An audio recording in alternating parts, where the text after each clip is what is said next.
persons judgeth according to every man's work, past the time of your sojourning here in fear.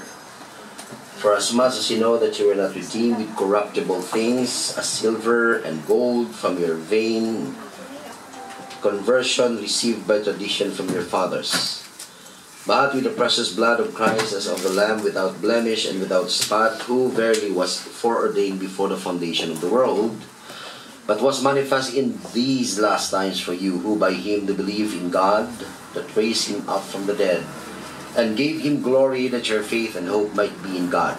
Verse 32, seeing ye have purified your souls in obeying the truth through the Spirit unto unfeigned love of the brethren, see that ye love one another with a pure heart fervently. This is the word of the Lord. Once again, may the Lord bless reading this word. Shall we pray? Father, we thank you for once again we could continue to ponder, to meditate, and to learn from your word. We are asking again for the guidance of the Holy Spirit, an open mind and open heart to receive truth, the way you will speak to us in a special way that fits to our need, and may you use your servant for your glory, for your honor. Gracious to us, and thank you for the privilege. We give the glory and the honor to you, and we thank you in Jesus' name. Amen. A different people that makes a difference. This is now the last point of the message that we have. How to be a different people that makes a difference. So we say in our first point, if you want to be a people that makes a difference, live sensibly for the Lord Jesus Christ. We need to understand. As we understand, we have to obey. And the last point there is, as we obey, we have to obey responsibly. Dapat maging responsable tayo sa lahat ng ating ginagawa. So live responsibly for the Lord Jesus Christ. Coming from verse 17 to 21. So how do you live responsibly? This is the question. And the verse says, we have to live in reverential fear. That's in verse 17. And if you call on the Father, who without respect of persons judgeth according to every man's work, past the time of your sojourning here in fear. Sa ibang translation, we have to live in fear, knowing that we will all pass through the judgment of God, who judges justly, no? Not unjustly. So, pag sinabi mong reverential fear, ano ibig sabihin ng reverential fear? Reverential fear is the attitude advocated, is not the craven, cringing dread of a slave before an offended master, but the reverential awe of a son toward a beloved and esteemed father, the awe that shrinks from whatever would displease and grieve him. So, kinumpare niya ano ang tinatawag na reverential fear. Alam naman natin yan, kapag tayo ay gumagalang sa ating mga magulang, iba yung pakiramdam. Kapag nagalit sila, hindi tayo yung klase ng mga tao na nagre-rebelde dahil galit sila. Kapag nagalit sila, tayo ay nahihiya dahil nagalit yung minamahal natin sa atin. That's what we call reverential fear. In comparison sa isang slave na meron siyang master, na sinusunod niya lang ang kanyang master dahil takot siya. Hindi dahil mahal niya yung kanyang master, kundi ayaw niyang masisante sa trabaho niya. Okay. Lalo-lalo na kung dito ay sa Hong Kong, nagsisimula pa lang kayo ng trabaho nyo. Some of you, I don't know anong feeling nyo nung first time nyo dito sa Hong Kong, nung na-meet nyo na yung amo ninyo. Siguro, tinitingnan nyo nga, mabait kaya itong amo ko? No? Ano kayang gagawin nito sa akin kapag nagkasala ako? Kaya ingat na ingat kayo na hindi kayo, makagawa ng pagkakamali. Kasi ayaw nyo masisante. Oh. So yung fear na yun, hindi daw reverential fear. You're just cringing because you fear to be out of job. Takot kayo o may respeto kayo sa inyong mga employer kasi takot na kayong mawala ng trabaho. So ang fear na sinasabi dito ni Apostle Peter is yung fear na may pagmamahal. Fear na may paggalang. Fear na kapag nasaktan mo yung taong nire-respeto mo, hindi mo kakayanin. Diba? Yun yung tinatawag niyang fear dito ngayon. Now, How should we live in order to make a difference? Tandaan po natin na yung reverential fear o tinatawag na wholesome reverence and respect for God is the basis for all godly living. Hindi tayo makakapamuhay ng matuwid, hindi tayo makakapamuhay ng nakikita ang Panginoon sa ating buhay kung hindi magsisimula sa tinatawag nating tunay na takot sa Diyos. Bakit takot tayo sa Diyos? Kung titingnan nyo sa Old Testament, takot sila sa Diyos. Yung unang takot nila ay takot silang mamatay. Lalo na si Jacob, nakita ko yung mukha ng Diyos, mamamatay ako. Ganon din si sino tong nakakita ng mukha ng Diyos tapos natakot siya kasi mamamatay siya. Sabi niya, Gideon, hindi ka mamamatay. Hindi kayo mamamatay. Yung unang naramdaman nila, takot kasi nakakita sila ng presence ng isang supernatural being. And eventually, as they are getting close with these particular visions of supernatural being, hindi na sila takot dahil takot silang mamatay, kundi na-develop sa kanila yung tinatawag na reverential fear o tunay na takot na may paggalang at pagmamahal. Now, if you look at this particular area, sabi ng verse dito, ano ang tinuturo ng fear? Yung tunay na fear o tunay na reverence o respect sa Panginoon. Sabi ng verse, the fear of the Lord is the beginning of knowledge. Kapag tama po yung takot natin sa Diyos, nagiging matalino tayo. Dahil ang isang taong hindi matalino, ayaw niyang tanggapin yung sinasabi ng Panginoon. The fool despise wisdom and instruction in comparison sa isang taong may takot sa Diyos. So the first thing na magiging benefit natin, kung tunay yung takot natin sa Diyos, nagiging matalino tayo so anong dapat natin gagawin. Kaya nga hinihingi natin sa Kanya every day, nabigyan tayo ng talino kung anong dapat natin gawin. Kasi hindi naman natin lahat napiplease yung employer natin. In particular sa context ninyo. The same way na kapag nagdi-deal tayo ng tao, may nakakausap tayong tao, maraming situation sa buhay ko na alam ko, hindi ko alam anong gagawin ko. One time, in-invite ako ng isang judge, namatay na yung judge na to, nag-retire siya. Tapos lately ko lang siya na-meet. Dahil ako isang Tagalog, medyo naging interesado siya. Dahil Tagalog din siya. So nung party na, yung retirement party niya, sabi niya, Pastor, pwedeng ikaw ang mag-pray para sa akin. I-bless ko siya.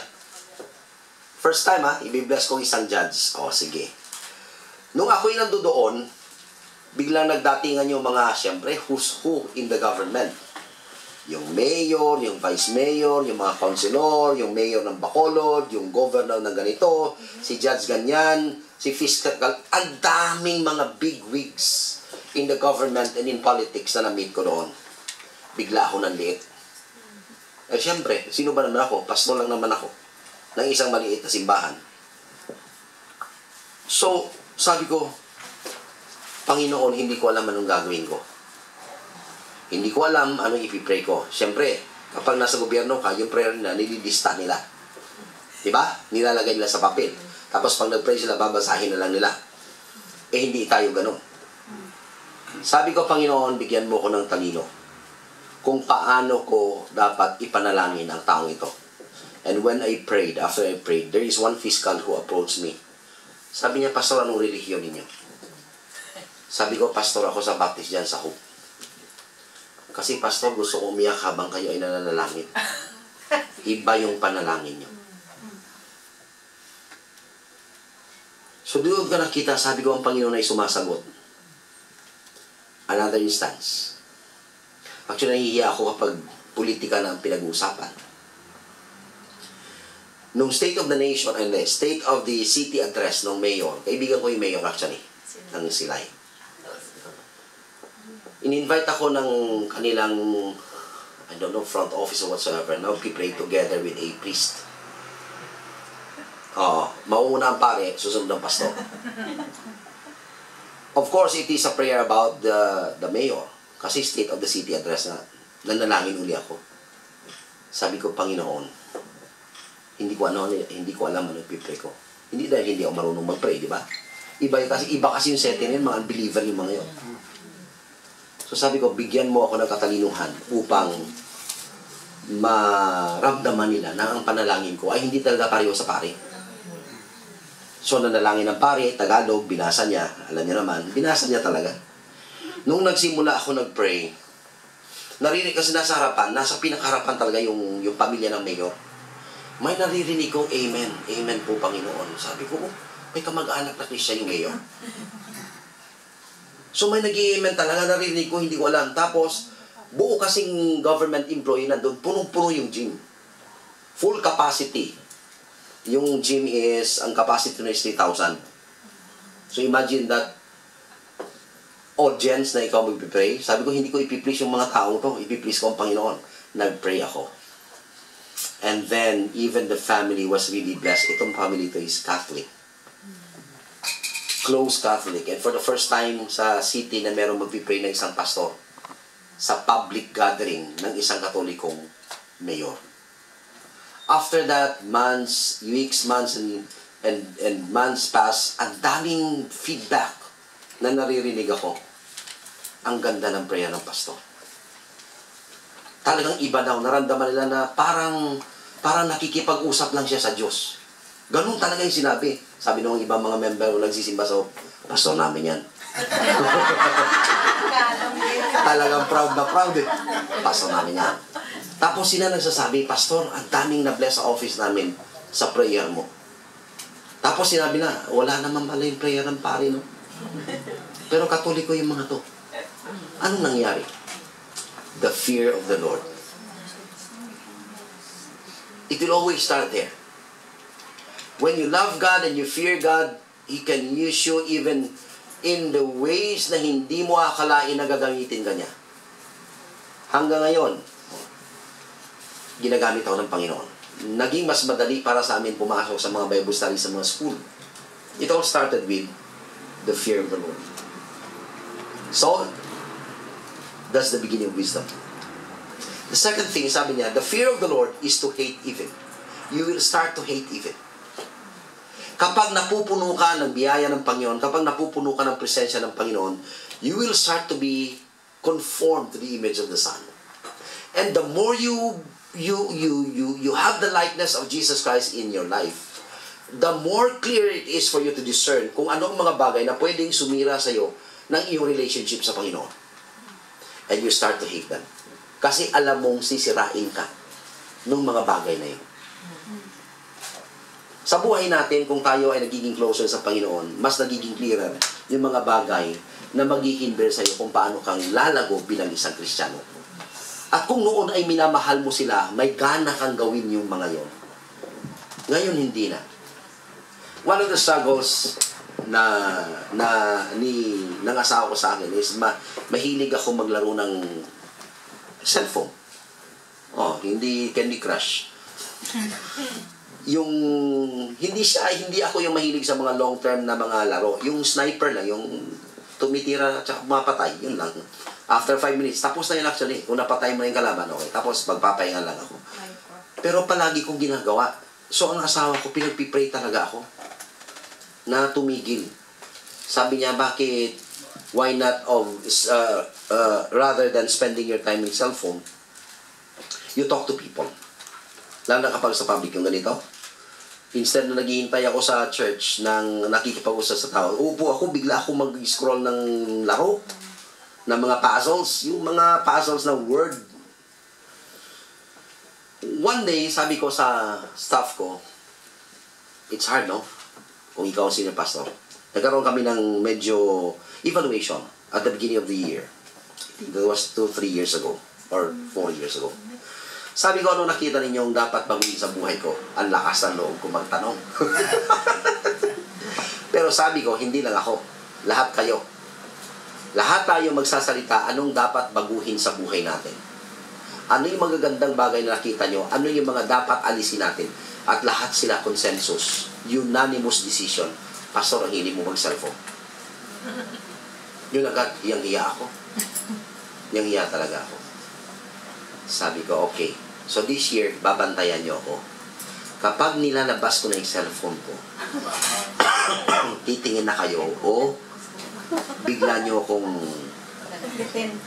kalabitin. Stop. Itatago ko cellphone. Pero from that time on, I became conscious that when I sit down, hindi ko kukunin yung cellphone. Rather than sitting, I stand up and talk to people. And eventually, I have outgrown, hanggang ngayon, no games na. Wow. No games na. Nabantayan nga ni Jeannie. Kasi after nun, Facebook pa rin, di ba? Pag-uwi ni Jeannie lately, sabi niya, napansin ko parang hindi mo na masyadong hinahawakan ng cellphone mo. Sabi ko, thank you, Lord. Kasi alam niyo, nung umalis ang asawa ko, for 2 weeks, that was the week before I came here. Nagka-cancer kasi yung kapatid. Sinamahan sa Manila. That was the time na kung mag-isa ka lang pala, tapos tahimik ang bahay, nasira yung TV namin, nasira yung 2 TV, talagang 2 TV, nasira. So sabi ko, ang tahimik. Ayaw ko namang palagi nakastay sa cellphone. Hindi na ako nasanay na talagang nilalaro ang cellphone. I started to think about God. And when I started to think about God, sabi ko, anong pamamaraan na mas ma-enjoy ng Panginoon? I started to read the Bible. Again, in a way na hindi ko ginagawa. Yung ginagawa ko noon, ito, pero nakalimutan ko na. Doon nagdi-devotion ako, nagpipray ako. Gano'n na lang, doon na lang. Pero yung rigid talaga na, talagang I soak myself in the Word of God. I started to enjoy the presence of God. Even my wife noticed that. Even my daughter noticed that. And then I became more patient. Hindi na ako irritable. Alam niyo ba kapag lagi kayo nagsa-cellphone, irritable kayo? May effect sa attitude. May effect sa character. Kasi for example, busy ka sa cellphone mo, mananalo ka na biglang, basta nananalo na eh. Ha? Biglang nag-change. Tapos, bigla kang you cut people. You cut people when they speak. Oh. Sanay lang. Akala mo, importante ginagawa mo. Matatapos na. Question, what is more important? Your relationship with people or your relationship with your game and your cellphone? Sarili ko itong sinasabihan ko, ha? So, nung yung panahon na yun, talagang sabi ko, Lord, you are making a lot of things in my life that I have been ignoring in my entire life. And the Lord is changing me.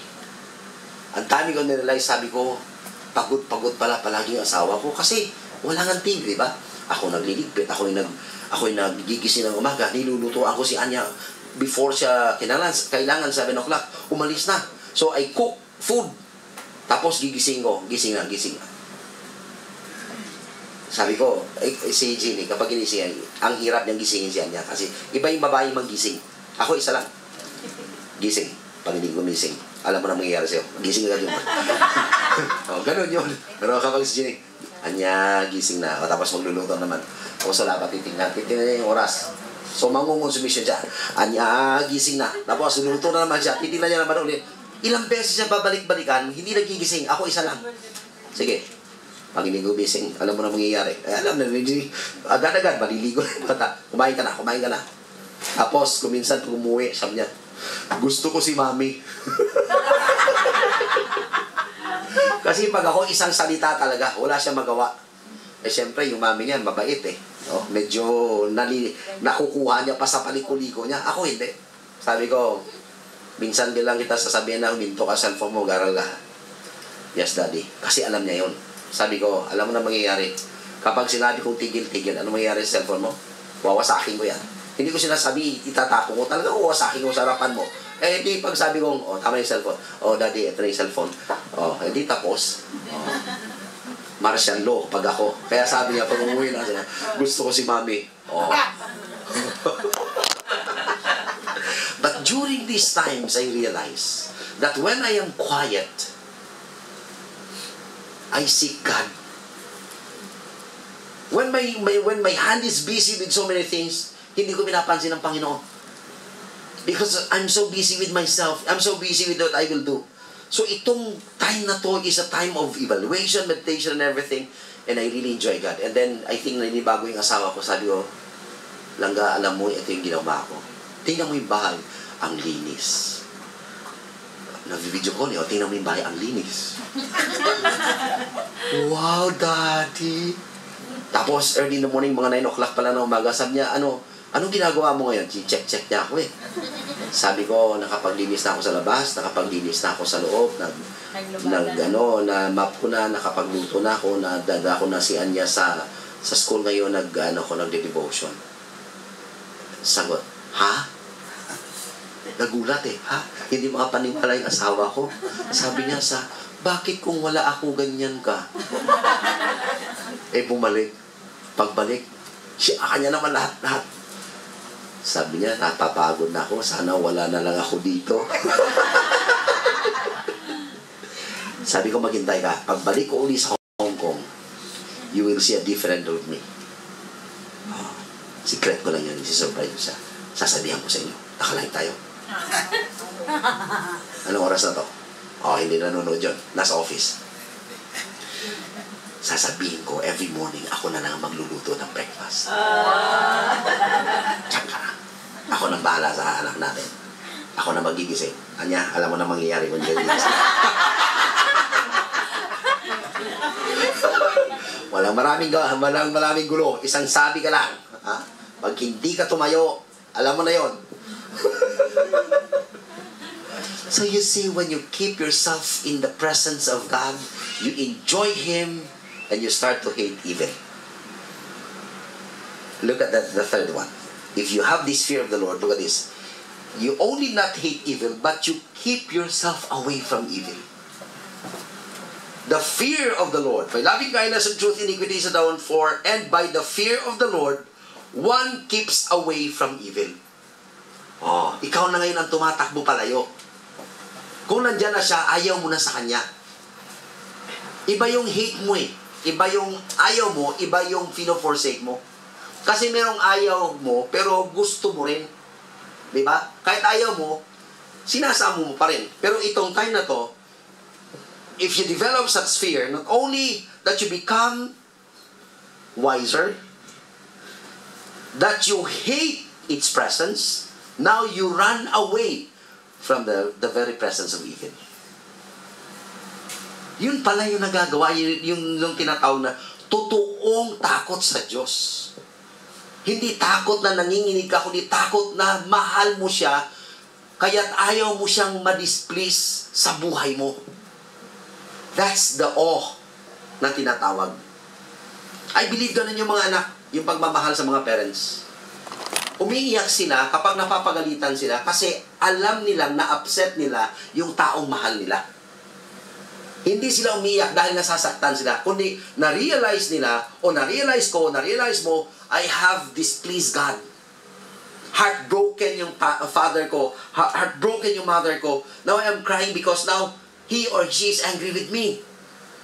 That's the awe, that's the fear. That's the fear of the Lord na sinasabi dito. So sabi ni Peter, when you start these things sa buhay nyo, you will become wiser when you deal with all these pressures of life. Ano ba, saan ba nanggagaling ang pressure? Of course, nanggagaling once sa atin. Pero itong situation na to, nanggagaling sa situation, sa mga circumstances na nangyayari. Dagdag pa doon, may mga tao talaga na walang magawa sa buhay, kundi pabigatin at pahirapan ka. Yun yung kaligayahan nila. Na yung hahanapin nila yung kasamaan mo o ikasasama mo. Hindi sila natutuwa kapag ikaw ay lumalago, hindi sila natutuwa kapag ikaw ay masaya, hindi sila natutuwa kung may mga nangyayaring magaganda sa buhay mo. Hahanap at hahanapan kanila ng masama. So anong sabi ni Apostle Peter? Start to fear the Lord. Because you will know how to deal with them, you will start to hate what they are doing, and you start to keep yourself away from this kind of people. So develop the right fear, the reverential fear that God has put in your heart. So reverence is the attitude of mind of the man who is always aware that he is in the presence of God. O kung alam mong palaging nandyan ang Diyos sa iyo. For example, pagpalagan na lang natin si Ate Lorna, omnipresent. Okay? Nandito siya, katabi ni Ate Fatima, habang nagtitake note. At the same time, nandun siya sa kitchen, tinitingnan sila Ate Cecilia, At si Vivian nandito. Sino kasama natin si Cecilia? Neneng Rachel. Okay.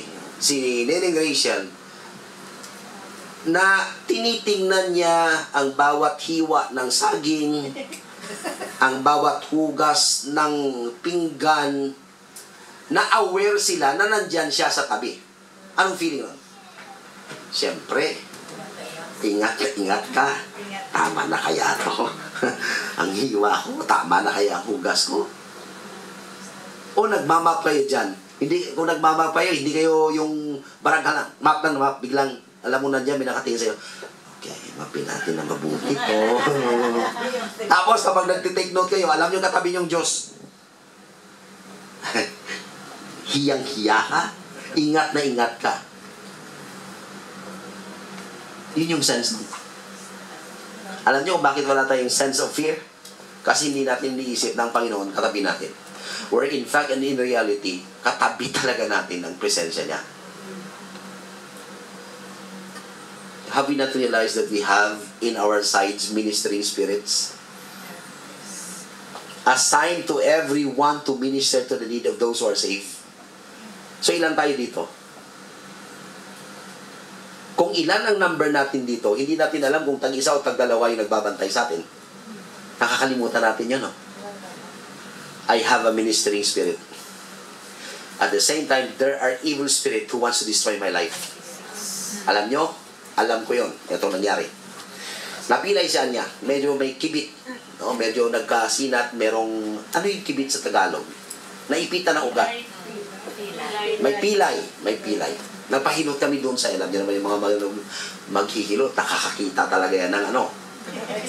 Nang hindi ko nakikita. Pero sila nakikita talaga nila. Pagpasok ko pa lang sa bahay, akala niya ako yung magpapahilot. Hindi nga hilot ang tawag doon, magpapaluya. Luya. Oh, yung luya.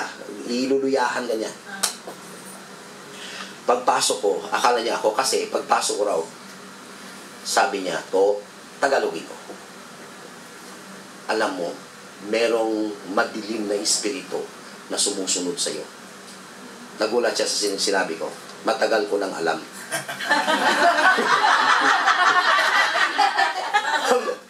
Ba't alam mo? Kasi meron ding maliwanag na espiritu sa tabi ko. Yung madilim na espiritu, gusto niya sirain yung buhay ko. Kaya lang hindi siya makalapit kasi merong maliwanag na espiritu na nasa tabi ko. Sabi niya, gusto mo luyahan pa ka. Sabi ko, hindi ko kailangan ng luya. Walang epekting luya sa akin. Sige na. Pinipilit niya talaga ako. Kasi nakikita niya raw talaga. Sabi ko, alam ko yan. Alam ko yun. Satan is sending evil spirit to destroy our lives. Maybe we are not aware of that. When you are faithful to God, papadadahan ka niya talaga ng destroyer. Oh. But at the same time, God has given us ministering spirits to protect us at the same time. Sa ganitong klase ng espiritu, sila yung nagkakausap mo, sige, subukan mo. Sila yung nag-i-screama dyan, hindi na nakikita, pero we have that protection. You see that? So, if you are just aware that there is that kind of presence, how do you think would you live? You get the point? If you just practice the presence of God in your life, you can be like Brother Lawrence. Kilala niyo si Brother Lawrence? Hindi real Lawrence ang pangalan niya, but he was called the Brother Lawrence. Kasi one time in his life, kini-question niya kung ligtas siya o hindi. Ligtas ba ako o hindi? Kasi siguro nakikita niya na hindi niya napapractice yung presence ng Panginoon, hindi nakikita ang pagbabago sa kanyang buhay. So sabi niya, from now on, ipapractice ko ang presensya ng Panginoon. Kahit na sa paghuhugas ng pinggan, kahit na sa pagpipil ng potato, this is a real story. Somewhere in Europe, nakalimutan, Ireland, o Austria. Talagang nagpipil siya. He started to practice the presence of God kahit nagbabalat lang ng patatas. Kahit nagmamap siya. Eventually, that presence of God in his life, na-feel nung nandun sa palibot niya. Na-feel. So, it became a byword that this particular Brother Lawrence, mafe-feel mo yung presence ng Panginoon sa kanyang buhay. Kahit sa pinakasimpleng bagay na kanyang ginagawa. Imagine, eventually he became so very popular all over the world that people just line up to see him peel potato. Makita lang nila siya nagbabalat ng patatas, nafe-feel na lang presensya ng Panginoon, nabibless sila. Imagine, nagbabalat ka lang ng patatas, pero yung nakatingin sa'yo nabibless, nafe-feel nila ang presence ng Panginoon. Nakapila talaga ang mga tao. So, ang lahat ng witness and testimonies na nasa palibot niya, they started to write these testimonies. And this book is called The Practice of the Presence of God.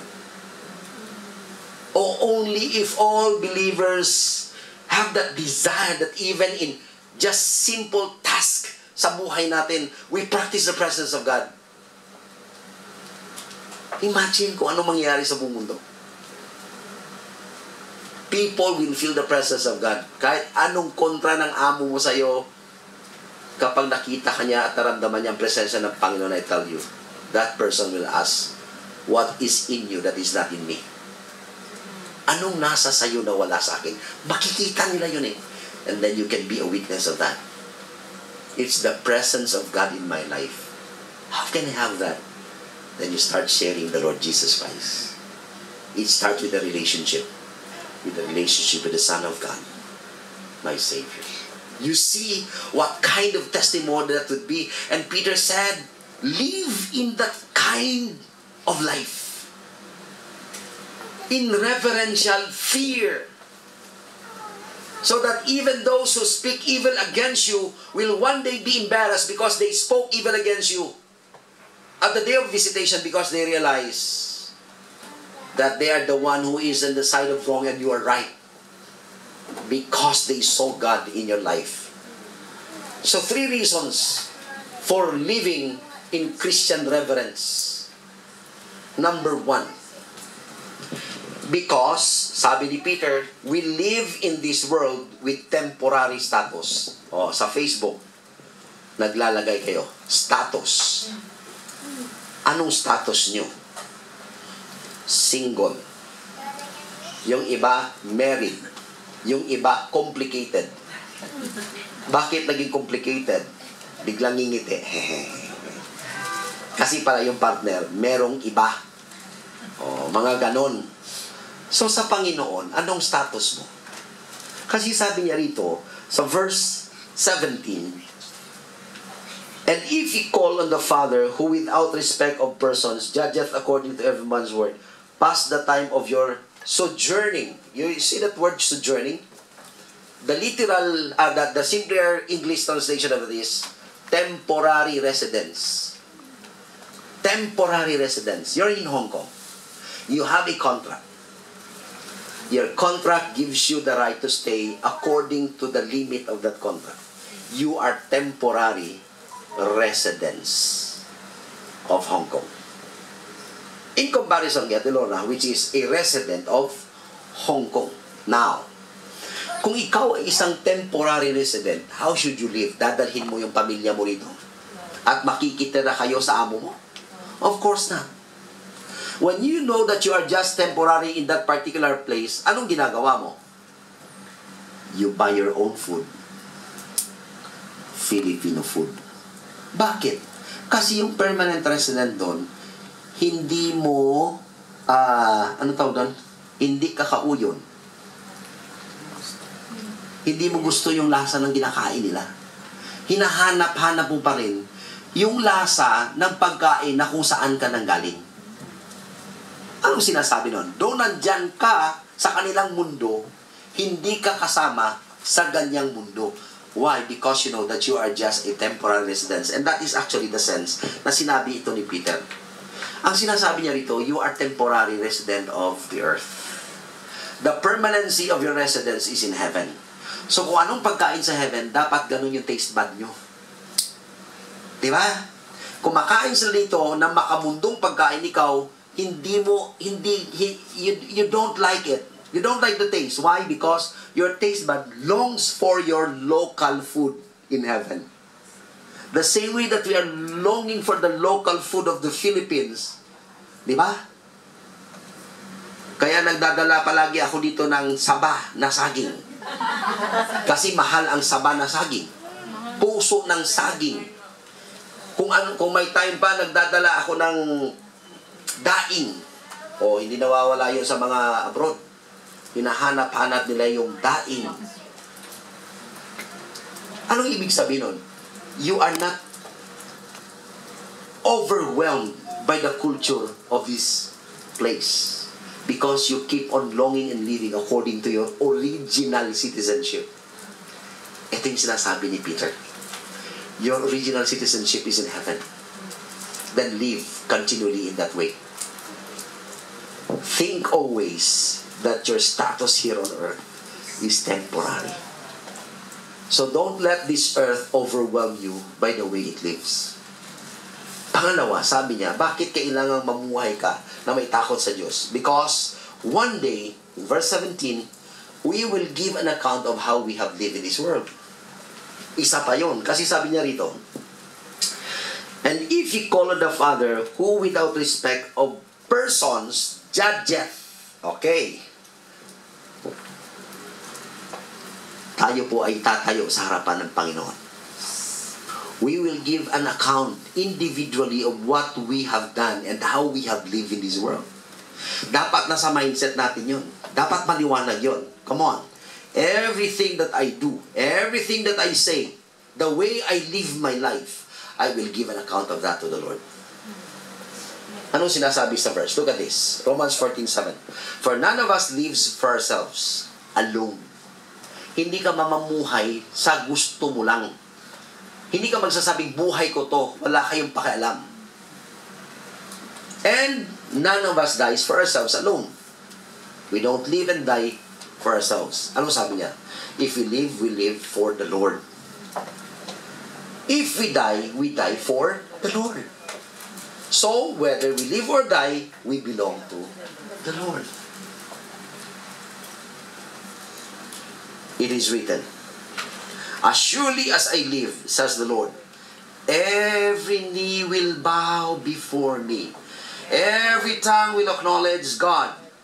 Look at that, verse 12. So then each of us will give an account of ourselves to God. At the judgment day, there will be the separation of the believer and the non-believer.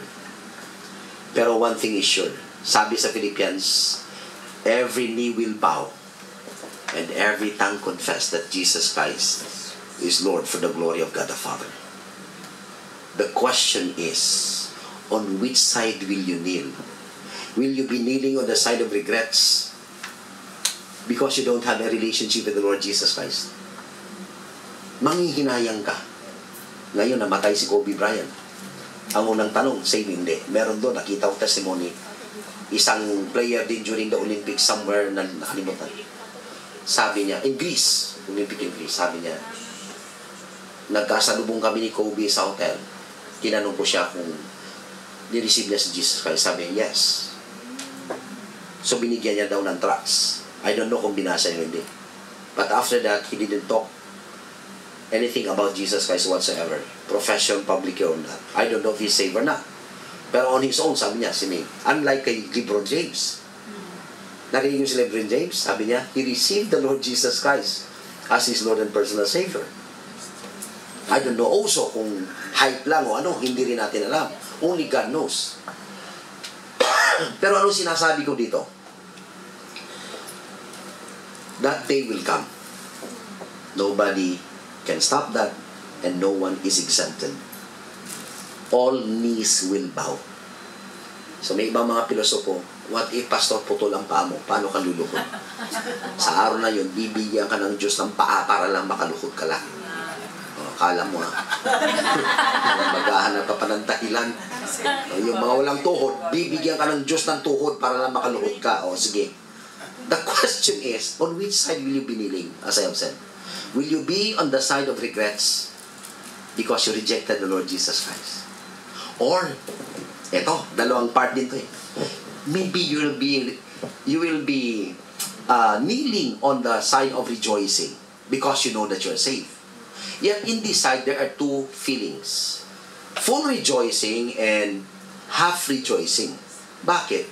Because alam mo, kahit naligtas ka, sinayang mo yung buhay mo. Diba? Yes, salamat, ligtas ka.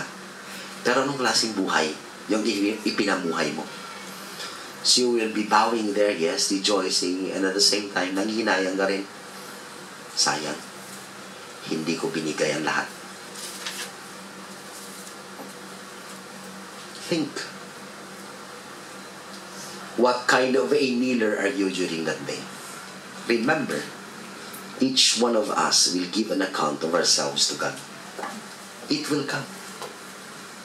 How will you face that God? The third reason, and the last is, in honor to the sacrifice of the Lord Jesus Christ, we have to live in fear of God. Bakit? Kung inyo babasahin kung anong ginawa ng Panginoon sa atin, sabi niya rito sa verse 18, "For as much as you know that you were not redeemed with corruptible things, as silver and gold from your vain conversation received by tradition from your fathers, but with the precious blood of Christ." See that? With the precious blood of Christ, as of a lamb without blemish and without spot, who verily was foreordained before the foundation of the world, but was manifest in these last times for you, who by him do believe in God, that raised him up from the dead, and gave him glory, that your faith and hope might be in God. Seeing you have purified your souls in obeying the truth through the Spirit unto unfeigned love of the brethren, see that you love one another with a pure heart fervently. Ano ibig sabihin nito? Hindi basta-basta ang binayad sa iyo ng Diyos. At kung totoo kang nagmamahal sa Diyos, hindi mo sasayangin ang binayad niya sa iyo. Sino sa inyo nakabuniyaya doon sa Disneyland, libre? Sasabi mo, dito na lang ako sa gilid, hindi na ako mamamasyal. Kasi pagod ako. Gaganon ka? Hindi. Sasamahan mo yun ng libre sa iyo. At i-enjoy mo lahat ng pwede mong i-enjoy sa loob in appreciation sa ginawa niyang bayad sa ticket mo. Yung una kong punta rito, kasama ko family ko, doon pa sa Tinhaw. Ay, hindi pa ako una pala. Kasama ko yung mga diko ng doon, si Kuya Uye, tsaka sino yung isang kasama? Paber. May mga kasama silang partner. Ay, hindi. Nakatalimutan. Basta, nag-aya, pumunta ng Disneyland. Sabi ni ate, sama daw ako. First time ko sa Disneyland. Excited ako. Nung una. Nung nakapanood ako ng show ng Lion King, ang kalungkutan ay pumasok sa aking puso. Habang nanonood ako, umiiyak ako. Umiiyak talaga ako. Alam niyo kung bakit? Doon ko nalaman ng Disneyland ay pang-pamilya. Hindi magandang pumunta ron na wala kang dalang family. May family ako. Naalala ko agad si Jenny, tumulo ang luha ko. Naalala ko yung anak ko, tumulo ang luha ko. Paglabas sa show ng Lion King, doon ako sa sulok, umiiyak. Dinaanan ako na ano ka? Nalulungkot. Ako, ba't nalulungkot ka? Naalala ko si Jenny at si Anya. Sabi ko sa isip ko, kapag nag 7 years old si Anya, dadalhin ko rito. Pero wala akong pera. I don't know how it happened. Hindi mura yung pamasahe papunta ng Hong Kong. Lalo na 3 kami. Ako okay, nililibre ako ni ate. Diba? Sila, paano sila? Pero yun ang prayer ko, Lord. Kung babalik ako sa Disneyland, ikaw ang bahala. Pero prayer ko, tala ko talaga yung family ko. Tala ko yung family ko. Lord, tala ko yung family ko, para namibilit. Pero yun talaga yung desire ko. Hindi ako babalik ng Disneyland kung hindi ko dala yung si Ginny. 7 years old dapat. Advance ang sagot ng Panginoon. 6 years old, magsi-7 si Anya. Hindi pa siya nakasagot, pero 6 years old siya. Na-terminate si ate. Would you believe in that bad situation, God has fulfilled my dreams and prayer? Ang kapaitan ng ate ko, kaligayahan ko. Yun yung design ng Panginoon eh. Nagbakasyon, sabi niya, punta kayo rito. 1 month. 1 month and a half yun, 2 months yata. 2 months. 2 buwan. 2 buwan ka ng bakasyon doon. 2 buwan din kami nakatira rito. Yung 9 days doon sa Macau. Para lang ma-extend na 7 weeks. Pagdating namin dito, sabi ni Anya, Daddy, kailan tayo pupunta ng Disneyland? Mag-pray ka. Walang pera si Ate Lorna. Wala talagang pera si Ate Lorna, no? Wala talaga.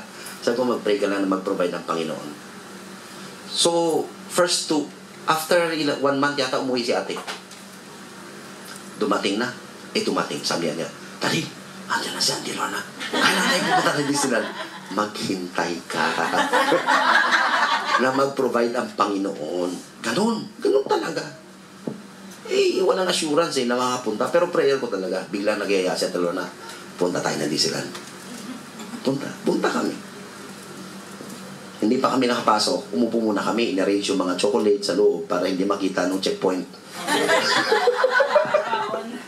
Tsaka yung mga baon. Kasi mahal talaga nun sa loob wala siyang pera. Medyo mura pa nun. Parang 300 o 400 plus, no? 300. 300 Something like that. Nung nabili na yung ticket, tumulo na uli yung luha ko. Hindi dahil makapasok ako sa Disneyland. Hindi yun. Tumulo ang luha ko dahil natouch ako sa ginawa ng ate ko. Wala siyang pera. But she made a sacrifice para na makapasok kami as a family. Hindi ko sinayang ang pagkakataon. Pagod ako noon. Pagod. Actually, pagod kami lahat. Pero every time na pagod, kain kayo ng chocolate! Kain ng chocolate! Anda na naman ulit. Totoo pala yun. Doon rin nalaman ni Ginny. Kahit hinang-hina ka na, pag kumain ka ng chocolate, nawawala. The whole day, we really enjoyed from the opening until the fireworks. Tinapos namin talaga. At lahat ng show na in-order ng ate ko, talagang pinasukan namin. Hindi ako nagre-reklamo. Why? Because I appreciate. In appreciation of her effort and sacrifice, susuklian ko ng isang magandang pakikisama sa kanya. And I was really touched during that time. Nakikita ko si Jean at si Anya nag-enjoy, hindi nila alam. Parang madudurog yung puso ko sa kaligayaan. Anong ibig mo sabihin? Ito yun. Nag-effort si Jesus Christ para sa atin. Nag-effort siya. Paano mo susuklian ang effort ng Diyos sa buhay mo? Hahayaan mo na lang? I-ignore mo? Sasayangin mo yung buhay mo? O gagamitin mo ang bawat sandali so that you will glorify and honor sa effort ng Panginoon sa buhay mo? This is how we should live in reverent fear. Out of our love, susuklain natin na pinakaganda galing sa atin ang ginawa ng Panginoon sa buhay ng bawat isa. So I close. How do you honor Christ? Are you living a life? Are you living with a life focus on God? Do you consistently obey Him as Lord of your life? Do you reverently live in His presence? Ikaw lang makakasagot yan. And I pray that when all of us are kneeling down one day, we are all with full rejoicing, glorifying God. One story goes like this. Isang preacher, he always gives the best of his preaching and many souls are being saved. Pero isang gabi, nanaginip siya. Sa panaginip niya, kinausap siya ng angel. Sabi ng angel sa kanya, pagdating mo sa langit, wala kang reward. Nagulat siya. Bakit wala akong reward? Kapag nagpipreach ako, ang dami-daming nasisave. Tama yun. Ang dami-daming nasisave. Pero maraming nasisave dahil may isang matanda na nandun sa gilid ng stage na walang tigil na nananalangin para sa iyo. So, ang reward hindi pupunta sa iyo. Doon sa matanda. Kasi nasisave yung mga yun dahil sa kanyang mga panalangin. Well, I believe, dalawa sila, who will receive their own reward. Pero sinasabi lang ng story is this: you will not receive the reward because it seems that you are successful in your ministry life. The real success are those who knows they faithfully serve God, whether they are visible or not. This is what we call living in reverential fear. How about you? How do you live for God? Only you can answer that. Shall we pray? Loving Heavenly Father, we thank you, we praise you, we honor you for the challenge given unto us. How we live, how we use this life, how we manage the time that was given unto us. We pray that our lives will not be wasted. We pray that one day we will all kneel down, rejoicing fully, giving glory and honor to your name. Thank you for the privilege that was given unto us, for saving us, for the Lord Jesus Christ, for the ministry. Help us to be faithful until the coming of our Lord and Savior Jesus Christ. In this way may we glorify and honor you. This is our prayer in Jesus' name. Amen. Amen.